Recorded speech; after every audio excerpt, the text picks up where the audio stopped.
Leaving Jeff's man cave collection, let's make our way to the Martin County Historical Society Museum. My longtime friend, Lenny Tvedten, is the museum director and has been collecting and showcasing local history for nearly 20 years. And yes, there is a hog outside the museum standing guard.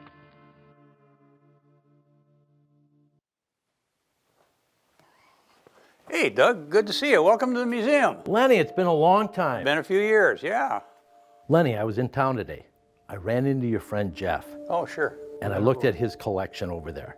Pretty cool. Yep. He encouraged me to come over and see you. I am doing a collections program with PBS. And I know you have some really cool things here in the museum. And if you have a few minutes, I would love to have you show me around. Absolutely. Let's take a look.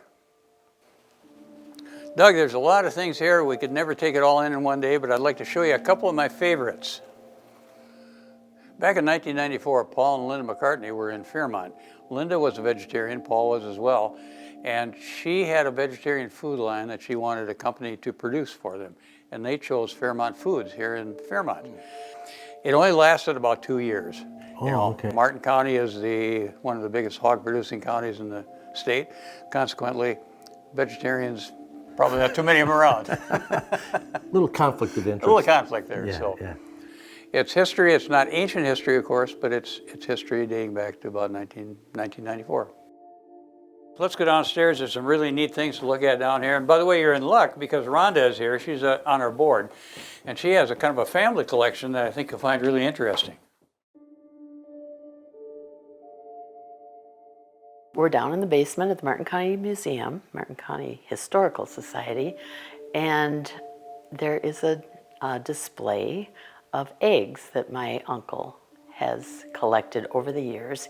He started in 1914 when he was 7 years old.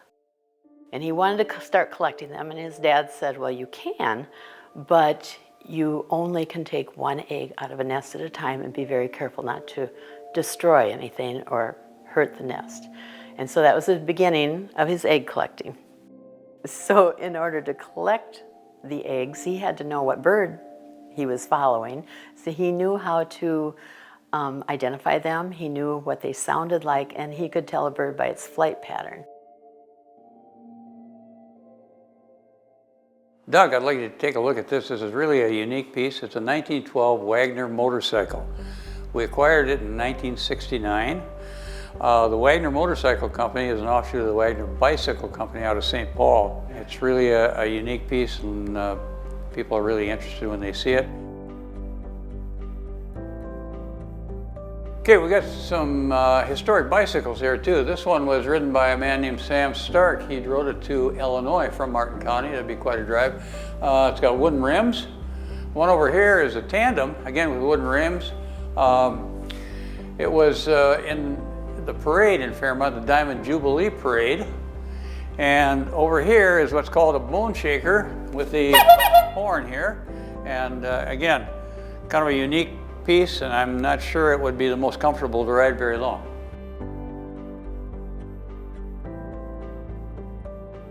Okay, Doug, I'd like to show you the 1923 American LaFrance fire truck. It's the first motorized fire truck in Fairmont. When they brought it out here, they sent a quote-unquote expert who trained the local firemen for 2 weeks on how to operate it. So it's actually been used in parades in the not too distant past. What does it sound like? It sounds loud. I bet it is. So, can you imagine the first day that this responded to a fire in Fairmont? What it did to all the neighbors came out to see and watch, and the neighbor dogs were barking and the kids were running after it. I can just imagine this in its heyday.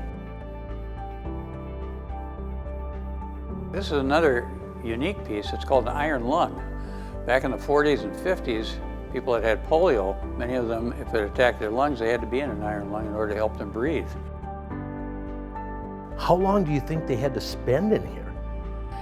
You know, I think from what I've seen, about 2 weeks usually was kind of the benchmark. Can you imagine 2 weeks in this tube? Yeah. No, that would have been frightening. Do you think it worked? Yes, from what I've read, it did work.